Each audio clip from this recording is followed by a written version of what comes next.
일본이 독도는 자국땅이라는 자료를 찾았다며 설레발치고 있습니다. 일본 외무성사나 일본 국제문제연구소가 23일 1950년대에 제작된 미군 항공지도를 공개하며 한국 측이 독도를 불법 점령하고 있음이 재차 확인됐다고 생억지를 부렸습니다. 이 연구소는 이날 홈페이지에 게재한 독도를 일본용으로 기재하는 1953년, 1954년 미국 정부 제작 항공도에 대해서라는 게시물에서 이런 주장을 편 것입니다. 연구소가 제시한 1954년 제작 미 공군 지도를 보면 울릉도와 독도 사이에 대각선으로 짧은 점선이 그어져 있습니다. 서북쪽은 코리아, 남동쪽은 재팬이라고 기재되어 있다는 게 그들이 찾았다는 이유입니다. 1953년 제작된 미 공군의 항공지도 역시 울릉도와 독도 사이에 짧은 점선이 있고 왼쪽은 코리아, 오른쪽은 재팬이라고 표기되어 있습니다. 두 지도에 모두 독도는 미양쿠르 암초라고 표기되어 있습니다. 연구소는 이날 기자회견을 열고 미국 국립문서기록관리청에서 1953년과 1954년 제작된 항공지도 두 점을 발견했다며 미국이 당시 독도를 일본령으로 인식했음을 확인할 수 있었다라고 발표했습니다. 이 연구소는 일본의 영토, 주권, 역사에 관한 국내외 자료를 수집해 발표하는 역할을 해왔습니다. 연구소는 홈페이지에 게재한 조사 성과의 개요라는 자료에선 1952년 태평양 전쟁 관련 샌프란시스코 평화조약 발표 직후 미국 정부가 만든 지도에서 독도가 일본령으로 기재된 것이 확인된 것은 이번이 처음이라고 강조하기도 했습니다. 그러면서 독도는 울릉도의 부속섬으로 울릉도와 함께 한국 영토로 간주된다는 한국 정부의 주장은 이번에 미국 국립문서기록관리청에서 발견된 항공지도에 의해 부정되게 됐다고 큰소리쳤습니다. 연구소는 나아가 국제법상 독도가 한국령이라 말할 수 없고 한국 측이 독도를 불법 점령하고 있음이 재차 확인됐다는 망발도 서슴지 않았습니다. 그러나 이 연구소가 제시한 미 공군의 항공지도에 표시된 한국과 일본의 항공식별구역을 보면 독도는 한국 방공식별구역에 포함됩니다. 방공식별구역은 영공과는 다른 개념이지만 영토를 기반으로 접근하는 모든 항공기의 정보를 식별해 방어가 용이하게 만드는 수단입니다. 항공식별구역의 범위는 영토와 레이더의 탐지 능력 등을 기반으로 설정된다는 점에서 독도가 한국의 영토라는 근거가 될 수 있는 것입니다.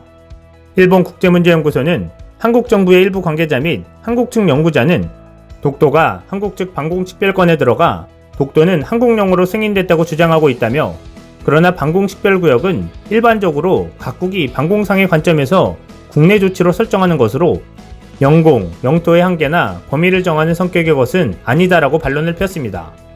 그러나 전문가들은 오히려 항공지도에 표시된 짧은 점선을 가지고 일본이 영유권을 주장하는 것이 억지라고 지적했습니다. 한국 공군 관계자는 일본의 주장처럼 점선이 국경선이라면 방공식별구역이 잘못 그어진 것이라며 이런 항공 차트로 영유권을 주장하는 것은 무리라고 지적했습니다. 말 그대로 한국과 일본이 어느 쪽인지에 대한 방향 표지선에 불과하다는 것입니다. 이 관계자는 울릉도와 독도 사이의 짧은 점선에 대해 종합적으로 보면 오른쪽은 일본이고 왼쪽은 한국이라는 간략한 표기로 보인다라며 방향을 구분한 것이지 국경선은 아니다라고 일본의 주장을 재반박했습니다. 그는 그러면서 국경을 구분한 것이라면 명확해야 하고 좌표를 표기하며 끊어진 부분이 없어야 한다고 설명했습니다.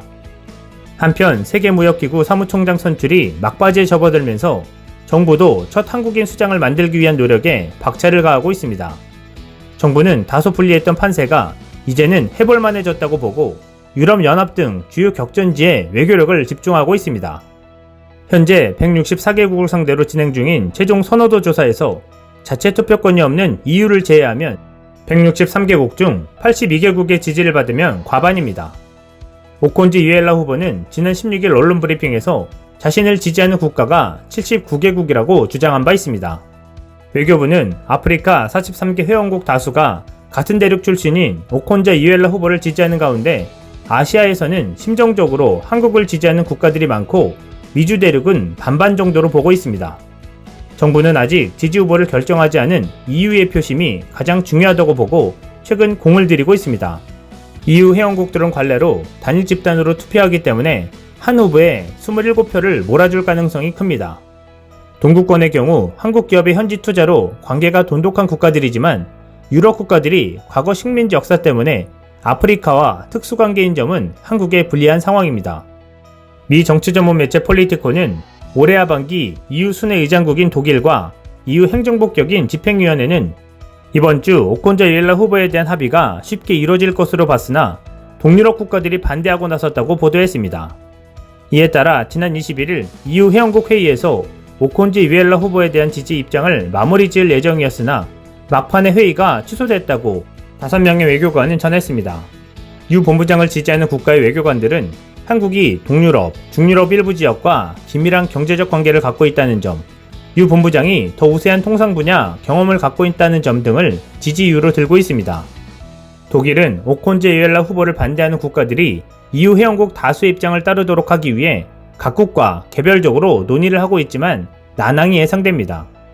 외교부 당국자는 우리 후보는 전 지역별로 고른 지지를 받고 있다며 대외적으로 밝힐 순 없지만 아프리카에서도 꽤 많은 국가가 우리 후보를 지지하고 있다고 밝혔습니다.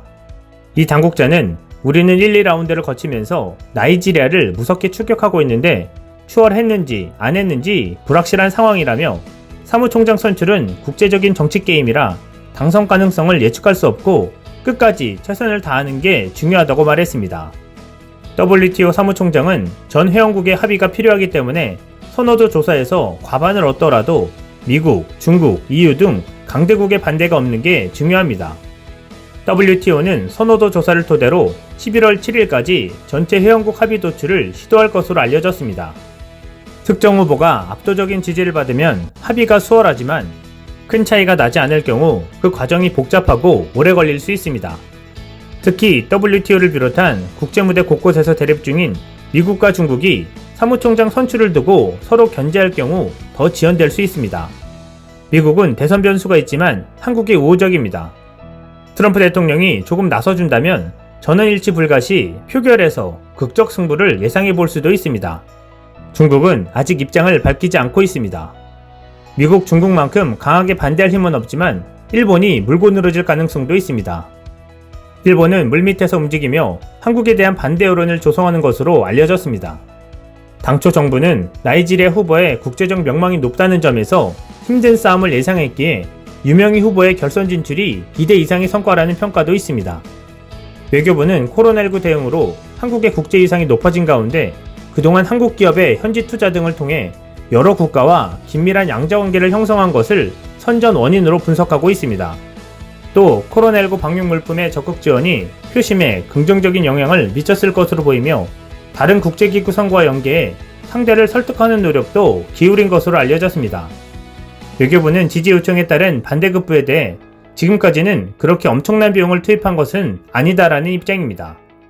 아프리카에서도 한국 지지가 나오는 만큼 마지막 반전 시나리오가 작동되길 기대해봅니다.